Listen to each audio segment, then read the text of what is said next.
अलीकडे पेपर फुटीच्या बातम्या सुद्धा यायला लागल्यात आणि त्याच्याही पेक्षा जास्त बातम्या जर कशाच्या येत असतील तर आमदार फुटले, खासदार फुटला, नेता फुटला. हे काय फुटीचं प्रकरण काय आहे? नाही, राजकारणामध्ये स्थित्यंतर बरीच आपण 2022 किंवा 2019 पासून म्हणूया. 19ला महाविकास आघाडीचं सरकार त्या ठिकाणी आले, एक वेगळं अलायन्स त्यावेळी झालं, त्या प्राप्त परिस्थितीमध्ये त्या गोष्टी घडल्या आणि मग तिथून पुढच्या काळामध्ये वेगवेगळी स्थित्यंतर घडत आली. मला या निमित्तानं आपल्या माध्यमातून सांगायचं की पूर्वी ज्यावेळी राजकीय स्थित्यंतर झाली, जे लोक पक्ष सोडून गेले त्यांना लोकांनी या महाराष्ट्रातल्या मान्य केलं नाही, त्यांना पराभूत करण्याचं काम केलं.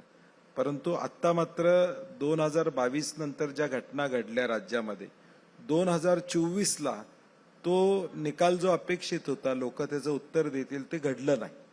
आणि त्यामुळं दोन्ही बाजूनं चूक आहे असं मला स्पष्टपणे म्हणावं लागेल की लोकप्रतिनिधी म्हणून जे फुटले त्यांची तर चूक 100% आहेच. का चूक आहे असं तुम्हाला वाटतं लोकप्रतिनिधी फुटले?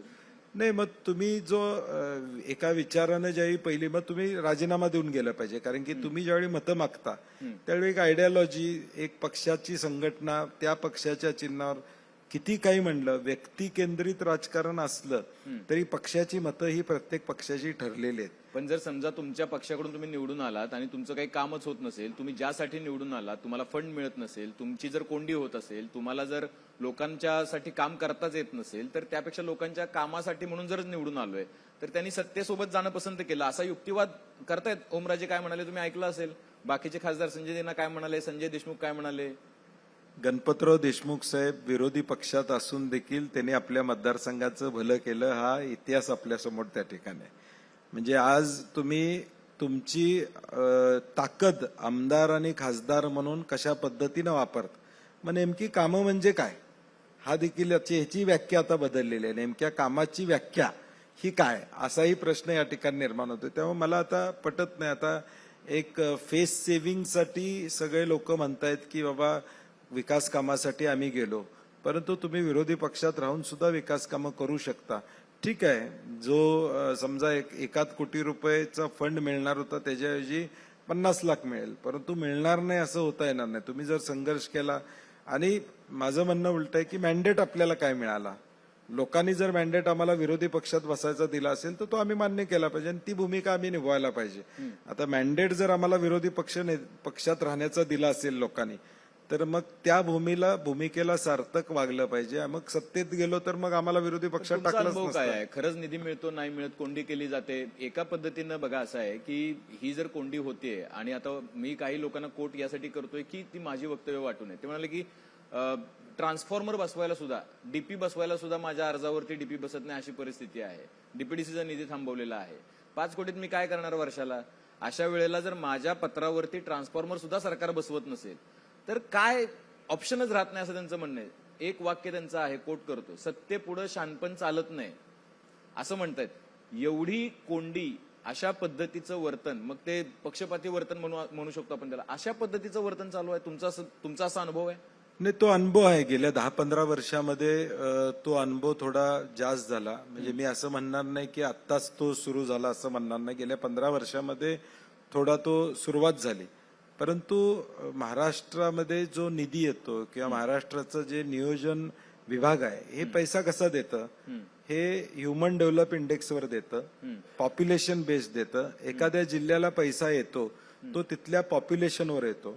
ग्रामीण भागाची पॉप्युलेशन किती आहे, शहरी भागाची किती आहे आणि HDI तिथला किती आहे, याच्यावर पैसे येत असतात. म्हणजे इथनं राज्यातून जे बजेट जातं ते त्या पद्धतीनं जातं.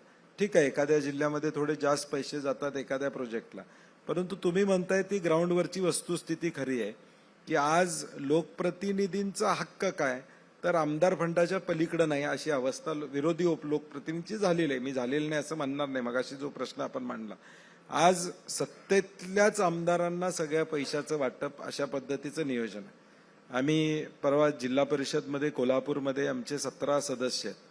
मी सीओना जाऊन भेटलो, म्हणलं ग्रामविकास ऍक्ट काय सांगतो, त्यांना ऍक्टची आठवण करून दिली की ऍक्टमध्ये तुम्ही पैसे जिल्ह्याला, तुम्ही 17 लोक निवडून आले, मग त्या मतदारसंघात तुम्ही निधीच देणार नाही का, राहिलेल्या 50 ठिकाणी देणार. हा विकास महाराष्ट्राचा होऊ शकत नाही. हा विकास जिल्ह्याचा होऊ शकत नाही. Rationally behaviour. मग आम्ही या लोकशाहीमध्ये 2 व्यवस्था का स्वीकारलेल्या आहेत, एक लोकप्रतिनिधी आणि एक प्रशासन, की आमचं काही चुकलं तर प्रशासनानं ते बरोबर करावं. आता वाईट काय की प्रशासन सुद्धा चुकीचं करायला लागले अशी अवस्था आहे. मग असं जर असेल तर विरोधी पक्षाला सत्तेत येण्याची काही आशा तरी दिसणार आहे का? अशा पद्धतीने जर काम चालू असेल, तुम्हीच म्हणताय की अशी कोंडी होतीये 10-15 वर्षापासून सातत्यानं होते. तुमचं सरकार 2.5 वर्ष होतं, त्यावेळेला असंच वागलं जात होतं, असा पण आरोप होतो सत्ताधाऱ्यांकडून. नाही, म्हणून मी उल्लेख करताना मगाशी सांगितलं 10-15 वर्षाचा. मी म्हणलं नाही की मागच्या मधल्या 2.5 2022 ते वर्षात. हा, मी म्हणतानाच मी म्हणलं, कारण की मी आता आपण इथं एक न्यूट्रलिटी म्हणून बोलतोय. मी 10-15 वर्षात एक ट्रेंड चालू झाला जो चुकीचा आहे. तो ट्रेंड उपयोगाचा नाही. तुम्ही त्या मतदारसंघातल्या लोकांनी जर निर्णय घेतला असेल एखादा लोकप्रतिनिधी निवडून द्यायचा, तर त्या मतदारसंघावर तुमच्या पक्षाचा आला नाही, भले मग काँग्रेसची सत्ता असू दे, मी असं म्हणून चालणार नाही की त्या मतदारसंघात ठीक आहे तुम्ही, मी मगाशी म्हणलं तसं 1 कोटी रुपयातले 50 लाख तरी दिले पाहिजेत.